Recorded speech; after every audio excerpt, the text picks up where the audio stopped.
Chemistry in everyday life में हमने इससे पहले ये पढ़ा कि बहुत सारे केमिकल ऐसे होते हैं जो कहीं ना कहीं प्रैक्टिकली हमारी डेली लाइफ में यूज़फुल होते हैं, और उनमें से हमने चूज़ किया था सबसे पहले ड्रग्स को। और हमें देख चुके हैं कि जो ड्रग्स या मेडिसिन्स होती हैं वो केमिस्ट्री के हिसाब से तो सेम होती हैं, बट अपने थोड़े से प्रॉपर्टीज के कारण ड्रग्स और मेडिसिन में एक थोड़ा सा डिफरेंस किया गया है कि जो मेडिसिन्स होती हैं वो हैबिट फॉर्मिंग नहीं होती। ख़ास बात तो उसके साथ ये होती है, बाकी ये सेफ़ होती है यूज़ करने के लिए, जबकि जो ड्रग्स होती हैं वो हैबिट फॉर्मिंग हो जाती है, शरीर को नुकसान पहुंचाती है, हम लॉन्ग टाइम तक यूज़ नहीं कर पाते। तो जो क्लासिफिकेशन हम देख चुके हैं उसमें क्लासिफिकेशन था on the basis of mode of action कि वो कहाँ काम कर रही है। उसी बेसिस पे हम बात कर रहे हैं कि हमारी बॉडी में बहुत सारे बायोमोलिक्यूल्स होते हैं, और यही बायोमोलिक्यूल्स जो हैं वो हमारी प्रॉपर बॉडी फंक्शनिंग के लिए रिस्पॉन्सिबल होते हैं। अगर आप बायोलॉजी के स्टूडेंट्स हैं तो आप अच्छे से इन बायोमोलिक्यूल्स के बारे में जानते हैं, नहीं तो ये नाम डेफिनेटली आपने सुने होंगे। इनमें आता है प्रोटीन, जिसे बिल्डिंग ब्लॉक मटेरियल भी कहते हैं। फिर आता है कार्बोहाइड्रेट्स, जो हमारी बॉडी में रिस्पॉन्सिबल है एनर्जी प्रोवाइड करने के लिए। इसमें न्यूक्लिक एसिड्स भी हैं जो मेनली बॉडी में हेरिडिटी कैरेक्टर को ट्रांसफ़र करते हैं। मतलब हम जो कहते हैं कि जो ऑफस्प्रिंग होता है, जो बच्चा होता है, उसकी प्रॉपर्टी या ऐसे कैरेक्टरिस्टिक्स होते हैं, बाल ले लीजिए, आँखें ले लीजिए, वो पेरेंट के साथ मैच करती है, उसके लिए रिस्पॉन्सिबल है न्यूक्लिक एसिड। और लिपिड्स हो गए, फैट्स हो गए, दीज ऑल आर केमिकल्स। ये सबके सब केमिकल्स हैं जिनको हमारे इसमें चैप्टर है बायोमोलिक्यूल्स जिसमें अलग से डिस्कस किया जाता है। मगर ये जो सब्सटेंसेस हैं जो हमारी बॉडी में वर्किंग के लिए रिस्पॉन्सिबल हैं, कई बार इन्हीं में कुछ प्रॉब्लम की वजह से या इनकी प्रॉपर फंक्शनिंग हो नहीं पा रही या कुछ एक्स्ट्रा एक्टिविटी स्टार्ट हो गई है जिसकी वजह से यही रिस्पॉन्सिबल हो जाते हैं हमारी बॉडी में डिजीज़ को क्रिएट करने के लिए। तो हम अब ये पढ़ना चाहते हैं कि किस तरह ये रिस्पॉन्सिबल होते हैं और वो ड्रग्स इनके साथ कैसे ट्रीटमेंट करती है जिससे जो प्रॉब्लम है वो दूर हो जाती है। इसमें हम चूज़ कर रहे हैं प्रोटीन को, कि किस तरह प्रोटीन हमारी बॉडी में रिस्पॉन्सिबल हो सकता है डिजीज़ के लिए, और कैसे ड्रग्स इस पर एक्शन करके इस प्रॉब्लम को दूर कर सकती है। अगर हमारी बॉडी में फंक्शन की बात की जाए प्रोटीन के,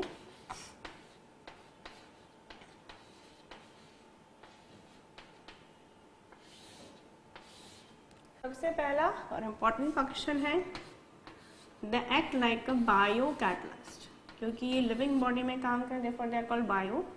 और कैटलिस्ट आप जानते हैं ये वो सब्सटेंस होते हैं जो बॉडी में किसी रिएक्शंस को करने के लिए हेल्प करते हैं और रिएक्शन की स्पीड बढ़ाते हैं। प्रोटीन जो हमारी बॉडी में बायो कैटलिस्ट हैं उन्हें एंजाइम्स के नाम से जाना जाता है। हम बहुत सारे केमिकल रिएक्शंस करते हैं, इसमें याद कीजिए एक हैबर्स प्रोसेस होती है जिसमें आयरन और मॉलिब्डेनम यूज़ किया जाता है, कॉन्टेक्ट जिसमें V2O5 यूज़ किया जाता है, या फिर नाइट्रिक एसिड के फॉर्मेशन की जो मेथड है उसमें प्लैटिनम रोडियम गॉज उपयोग किया जाता है। तो हमारी हमेशा रिक्वायरमेंट होती है कि जो भी रिएक्शंस है वो जल्दी हो। तो हमारी बॉडी में जो भी फंक्शंस चल रहे हैं they are kind of reactions, तो उनकी स्पीड बढ़ाने के लिए प्रोटीन का एक टाइप है एंजाइम जो काम करता है, देयरफॉर बायो कैटलिस्ट। और आप ये भी जानना ज़रूरी है आपके लिए कि जो भी केमिकल कैटलिस्ट होते हैं उनके गुना में इनकी एफिशिएंसी कई हज़ार गुना ज़्यादा होती है, क्वांटिटी में भी कम लगते हैं, एफिशिएंसी भी ज़्यादा होती है। इसके हिसाब से हमारी बॉडी के बहुत यूज़फुल सब्सटेंस है। फिर ये किस तरह हम देखेंगे कि हमारी बॉडी में कई बार डिजीज़ के लिए रिस्पॉन्सिबल हो जाते हैं। तो एक तो हमारी बॉडी में प्रोटीन एंजाइम्स के रूप में होता है जिसका काम होता है अंदर चलने वाले रिएक्शंस को कैटलाइज करना। दूसरा, ये रिसेप्टर्स के रूप में हमारी बॉडी में होते हैं। रिसेप्टर्स वो पार्ट हैं प्रोटीन के जो ऑर्गन्स पे होते हैं। हमारी बॉडी में बहुत सारे ऑर्गन्स हैं और ये ऑर्गन अपने मन से काम नहीं करते, इन्हें इंस्ट्रक्शन मिलता है काम करने के लिए। तो ये जो प्रोटीन्स हैं ये उनके ऊपर एज ए रिसेप्टर्स लगे होते हैं और यही इंफॉर्मेशन लेते हैं और ऑर्गन को ट्रांसफ़र करते हैं कि उसे कौन सा काम करना है या उसे कौन सा काम बंद कर देना है। तो they are in the form of receptors. तीसरा, ये हमारी बॉडी में कैरियर का काम भी करते हैं। कैरियर जैसे व्हीकल्स होते हैं जो सामान को एक जगह से दूसरी लेके जाते हैं, वैसे ही जो बॉडी में ऑर्गन्स होते हैं वो प्रोटीन की लेयर के बने होते हैं। अभी आपको बायोलॉजी में पढ़ाया जाता है PLP model, protein lipid protein model, पर फिलहाल हमें ये पढ़ना है कि जो सब्सटेंस है, कई बार इसे ऑर्गन को फंक्शन करना है तो उसे कोई सब्सटेंस चाहिए, या कोई एक्स्ट्रा वेस्ट बना है, या किसी और ऑर्गन को ब्लड को ट्रांसफ़र करना है तो कुछ बाहर चाहिए, तो ये अंदर ले जाने का और लाने का काम जो है वो भी प्रोटीन करते हैं। तो प्रोटीन हमारी बॉडी में लिए 3 काम करता है। एक बायो कैटलिस्ट के रूप में जिसे एंजाइम्स कहा जाता है, ये रिसेप्टर्स के फॉर्म में होते हैं जो कम्युनिकेशन सिस्टम इंफॉर्मेशन या मैसेज को एक जगह से दूसरी जगह ट्रांसफ़र करने में हेल्प करते हैं। कैरियर ऑर्गन के अंदर या ऑर्गन के बाहर सब्सटेंस को लाने जाने में मदद करते हैं। इसमें हम मेनली ड्रग्स के रिस्पेक्ट में डिस्कस करेंगे 2 चीज़ों का। One is enzyme that is bio catalyst, और सेकेंड है रिसेप्टर्स। इसमें हम शुरुआत करते हैं एंजाइम्स के साथ में। एंजाइम्स, ये बात तो मैं बता ही चुकी हूँ कि एंजाइम्स प्रोटीन के बने होते हैं, और अगर आप बायोमोलिक्यूल्स पढ़ें तो आप पढ़ते हैं proteins are the polymers. Polymer मतलब होता है वो चीज़ जो छोटे छोटे मोनोमर से बनी है। तो अगर प्रोटीन पॉलीमर्स होते हैं तो इन पॉलीमर्स को बनाने वाले, इफ दे आर पॉलीमर्स, अगर ये पॉलीमर्स है तो डेफिनेटली छोटे छोटे मोनोमर्स से बने होंगे। तो ये जो पॉलीमर्स होते हैं इनको बनाने वाला जो मोनोमर है उसका नाम है अमीनो एसिड्स।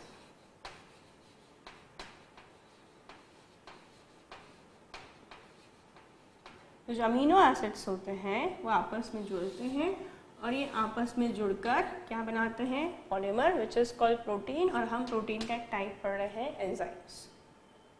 अब हमें पहले ड्रग्स से रिलेटेड इंटरैक्शन पढ़ने से पहले समझना ज़रूरी है कि ये हमारी बॉडी में यदि रिएक्शन को कैटलाइज करता है तो इसके काम करने का क्या तरीका होता है, ये काम कैसे करता है। तो पहले हम ये करेंगे हाउ इट वर्क। हम सबसे पहले पढ़ेंगे कि ये काम कैसे करता है। तो पहला हमारा सब्जेक्ट टॉपिक यही है कि एंजाइम काम कैसे करता है। तो ये तो मैंने बता दिया कि एंजाइम्स आर प्रोटीन्स, और जैसे बाकी प्रोटीन्स अमीनो एसिड्स से बनते हैं ये भी अमीनो एसिड्स से बनते हैं। अगर अमीनो एसिड्स क्या होते हैं आप देखना चाहते हैं तो ये अमीनो एसिड्स जो होते हैं they are the compound which has both amino as well as carboxylic group. देखें सबसे सिंपल जो अमीनो एसिड होता है ग्लाइसिन, उससे आपको समझाती हूँ कि ये है कार्बोक्सिलिक ग्रुप जिसके कारण इसे एसिड कहा जा रहा है, और ये है अमीनो ग्रुप जिसे कहा जा रहा है अमीनो एसिड। तो ये है वो अमीनो एसिड जिन, ये एक एग्जांपल है ग्लाइसिन। ऐसे बहुत सारे अमीनो एसिड्स होते हैं जो आपस में जुड़कर प्रोटीन बनाते हैं जिसका एक टाइप है एंजाइम्स। तो हम ये पहले सवाल उठा रहे थे कि एंजाइम काम कैसे करता है। एंजाइम काम कैसे करता है उसमें पहली चीज़ आती है, इसका पहला फंक्शन है to hold the substrate so that the other reagent can perform action on it. हम कह रहे हैं बॉडी में केमिकल रिएक्शन चल रही है, ये मदद कर रहा है उसकी स्पीड बढ़ाने के लिए। तो जो रिएक्टेंट है जिसे हम प्रोडक्ट में चेंज करना चाहते हैं, एंजाइम सबसे पहले उसको होल्ड करेगा। होल्ड करके वो ये श्योर करवाएगा कि अब उसकी पोजीशन प्रॉपर है, फिक्स है, कि रिएजेंट उस पर आके अटैक करके केमिकल चेंजेस करके उसे प्रोडक्ट में चेंज कर सके। इस first function is to hold the substrate. इसका पहला काम है कि ये सबस्ट्रेट को होल्ड करे, पकड़ ले। और क्यों पकड़ ले? जिससे ही अगर सबस्ट्रेट को पकड़ लेगा, होल्ड कर लेगा, तो रिएजेंट आके इस पे काम कर सकेगा और प्रॉपर ओरिएंटेशन देगा जिससे वो आसानी से उस पर आके अटैक कर सके और जिससे वो उसे दूसरे सब्सटेंस में चेंज कर दे। अब हम देख रहे हैं कि एक एंजाइम का अगर स्ट्रक्चर हम इस तरह समझें जिसमें हम ये समझेंगे कि वो क्या तरीका है जिससे वो उसे होल्ड करता है, और जब वो होल्ड करता है तो ये भी जानना ज़रूरी है कि वो कौन सा पोर्शन है जिस पे वो उसे होल्ड करता है, क्योंकि पूरा का पूरा एंजाइम जो होता है वो होल्डिंग के फंक्शन में नहीं लगा होता। ये जो एंजाइम होता है इसका एक पोर्शन होता है जिसे कहते हैं एक्टिव साइट, वही सिर्फ इस फंक्शन में लगा होता है कि आने वाला सबस्ट्रेट उससे जुड़ जाए, और जब आने वाला सबस्ट्रेट उससे जुड़ जाएगा तो फिर वो ये मेक श्योर करेगा कि उसका डायरेक्शन प्रॉपर है जिस पर अब रिएजेंट अटैक करके उसे प्रोडक्ट में चेंज कर सकता है। तो मैंने आपसे कहा कि एक एंजाइम जो कि पूरा किससे बना है, अमीनो एसिड से, तो इस अमीनो एसिड का एक पार्ट बाहर निकला होता है इस रीजन में जिसे कहा जाता है एक्टिव साइट। तो इसे हम कहते हैं एक्टिव साइट। ये जो एक्टिव साइट है ये वो जगह है जहाँ पर सब्सटेंस जो है वो चीज़ों को जोड़ने का काम करता है। इसमें कुछ अमीनो एसिड्स होते हैं जो डेफिनेटली ये बल्क के अंदर मौजूद होते हैं, मगर उनका कुछ पार्ट बाहर निकला होता है, और जैसे मैं यहाँ पर कुछ नाम बना रही हूँ जिसमें से एक है PHE जो शॉर्ट फॉर्म एक अमीनो एसिड का जहाँ नाम है phenyl alanine. PHE stand for phenyl alanine. फिर मैं यहाँ दूसरा अमीनो एसिड लिख रही हूँ ASP which is called aspartic acid. ये अलग अलग नाम है और इसमें ये पोर्शन कॉमन होता है। ये जो H है उनके डिस्प्लेसमेंट से नए नए तरह के अमीनो एसिड बनते हैं। तो मैंने एक लिया है फिनाइल एलेनिन, एक मैंने लिया है एस्पार्टिक एसिड, और तीसरा मैं ले रही हूँ सेरीन। तो ये मान के चलिए this is the enzyme totally prepared by amino acid. There is a small opening which is called active site जो काम करने वाली है होल्ड करने का, और जो एक्टिव साइड है उसमें अंदर के अमीनो एसिड से कुछ ग्रुप्स निकल रहे हैं और ये ग्रुप मदद कर रहे हैं सबस्ट्रेट को बांधने के लिए through the different types of force of attraction. Like this is the substrate. Example देते हैं, मान लीजिए ये वो सबस्ट्रेट है जिसे इसको होल्ड करना है और इसे होल्ड करके इसे अपना काम करना है। This is substrate, it want to hold it so that it can convert it into the product. ये वो सबस्ट्रेट है।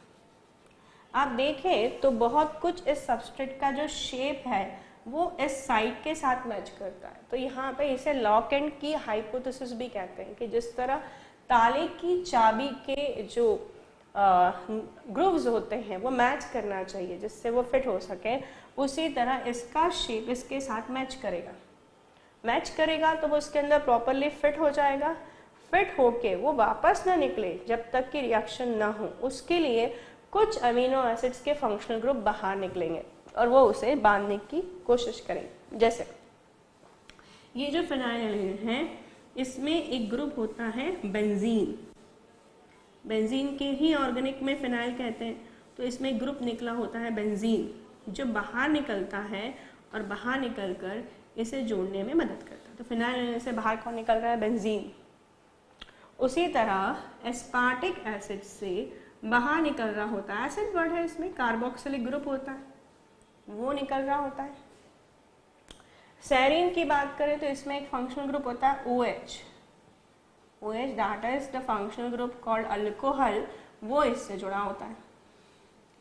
तो ये है हमारे नीचे के अमीनो एसिड्स जिन्होंने का शेप मैच करते ही, इसे तो स्पेसिफिक कहते हैं, ये हर किसी सबस्ट्रेट की रिएक्शन नहीं करा सकते। सबसे पहली कंडीशन तो ये है कि जो सबस्ट्रेट आया उसका शेप मैच करना चाहिए।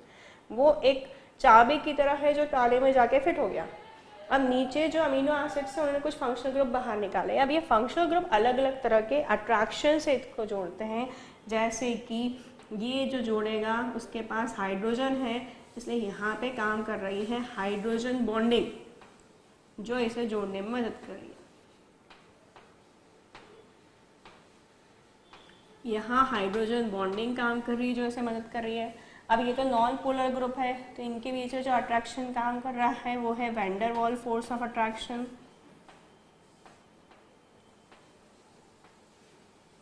और ये जो सबस्ट्रेट है, डेफिनेटली अगर ये केमिकल सब्सटेंस है तो इसमें भी कई बार कुछ फंक्शनल ग्रुप होते हैं। लाइक अगर इसमें जो फंक्शनल ग्रुप निकला है वो है NH3 पॉजिटिव, NH4 पॉजिटिव, तो ये NH4 पॉजिटिव और इसके बीच में भी एक अट्रैक्शन क्रिएट हो रहा है, and this is the ionic bond.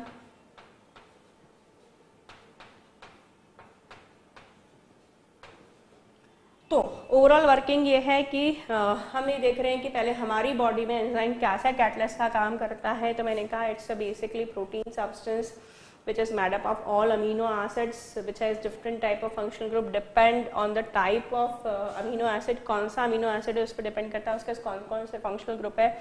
तो मैंने एक एग्जांपल लिया कि मान लीजिए मेरा जो एंजाइम है उसमें 3 अमीनो एसिड से जो अपना ग्रुप बाहर निकाल रहा है, like phenyl alanine aspartic acid and serine, और जैसे ही सबस्ट्रेट आता है तो उससे अलग अलग तरह के फोर्स ऑफ अट्रैक्शन से इसको जोड़ लेते हैं।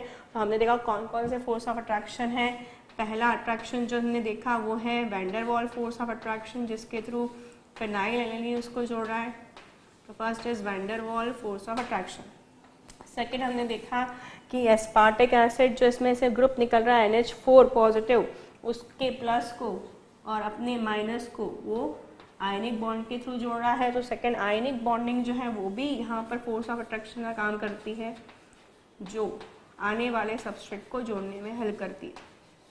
अगर मैं तीसरे की बात करूं तो तीसरा फोर्स ऑफ अट्रैक्शन जो मुझे यहाँ दिखाई दे रहा है दैट इज हाइड्रोजन बॉन्डिंग। ये जो हाइड्रोजन बॉन्डिंग है ये भी हेल्प करती है इसको जोड़ने के लिए। और एक और अट्रैक्शन है जो ये काम कर सकता है डायपोल डायपोल अट्रैक्शन। अगर इसमें भी पोलैरिटी है और इसमें भी पोलैरिटी है तो प्लस और माइनस की पोलैरिटी, मतलब इस पे प्लस माइनस है, दूसरे पे प्लस माइनस है, तो इसका प्लस माइनस को अट्रैक्ट करेगा, माइनस प्लस को। तो अगला है डायपोल डायपोल अट्रैक्शन।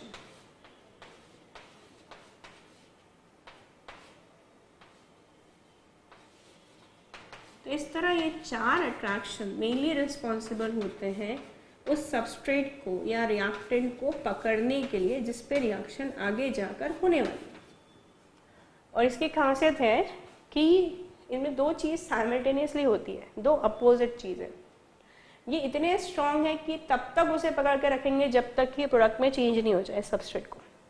और इनकी दूसरी खासियत ये है कि इतने कमज़ोर भी हैं कि जैसे रिएक्शन हो ऐसा नहीं परमानेंटली आके जुड़ गया, तो फिर एंजाइम आगे काम कैसे करेगा और इसका जो फंक्शन था जिसके लिए हमने इसे प्रोडक्ट में चेंज किया था वो कैसे कंटिन्यू होगा। तो they are strong enough to hold this substrate till the reaction is not complete. ये इतने मजबूत हैं कि तब तक इसको नहीं छोड़ेंगे जब तक कि रिएक्शन पूरी नहीं हो जाती। And they are so much weak that they immediately release the substrate when it convert into product. और ये इतने कमजोर भी हैं कि रिएक्शन होते ही ये उसको छोड़ देंगे। तो इस तरह ये इसको होल्ड करके रखता है, पहला इसका काम है। सेकेंड फंक्शन क्या है इसको होल्ड सब्सटेंस के बाद में, next function is provide functional group to act on substrate।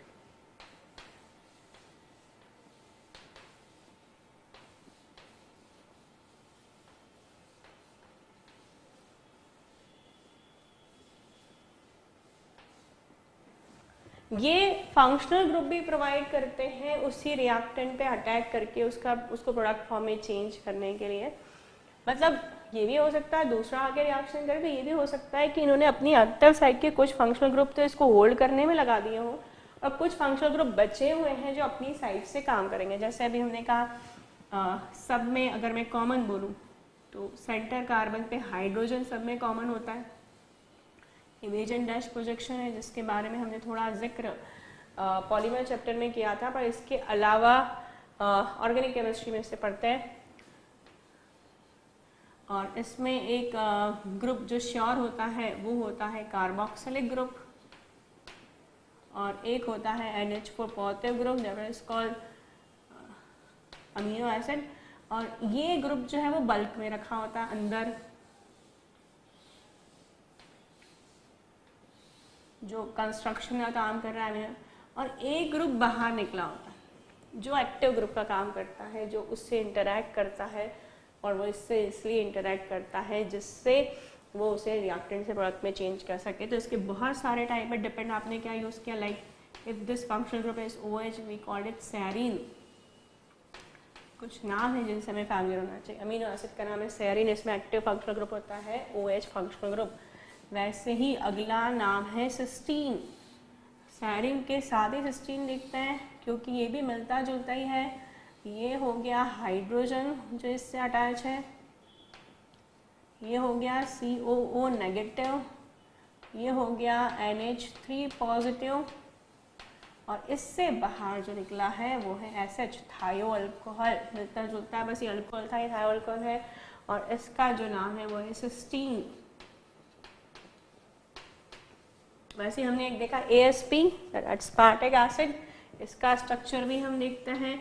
तो जो होल पोर्शन है जो बल्क के अंदर है वो तो सेम है, इसलिए इन्हें ज्विटर आयन भी कहते हैं। आपने पढ़ा तो ज्विटर आयन वो होती है जो प्लस और माइनस दोनों एक साथ होते हैं, देयरफॉर कॉल्ड ज्विटर आयन, क्योंकि आप देख रहे हैं CO पे जहाँ नेगेटिव है वही NH3 पे पॉजिटिव चार्ज है। इसका ही प्रोटॉन है जो NH2 को मिल गया, जिसके कारण NH3 पॉजिटिव हो गया, और जो बाहर निकला है वो है CO, बाहर निकला है वो है COH।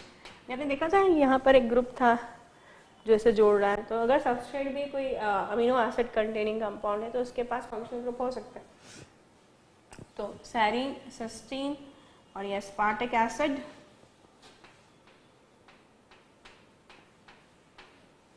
ऐसे एक और फिनाइल एलेनिन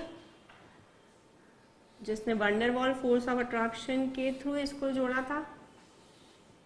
तो ये है सेंटर कार्बन जिसके पास एक तो है हाइड्रोजन, ये बता रहा है कि इनके ओरिएंटेशन सेम प्लेन में नहीं होते, वेज एंड डैश प्रोजेक्शन जिसे कहा जाता है, CO नेगेटिव, और ये हो गया NH3 positive, therefore it is called amino acid, और बाहर है बेंजीन की ring, therefore it is called phenyl alanine.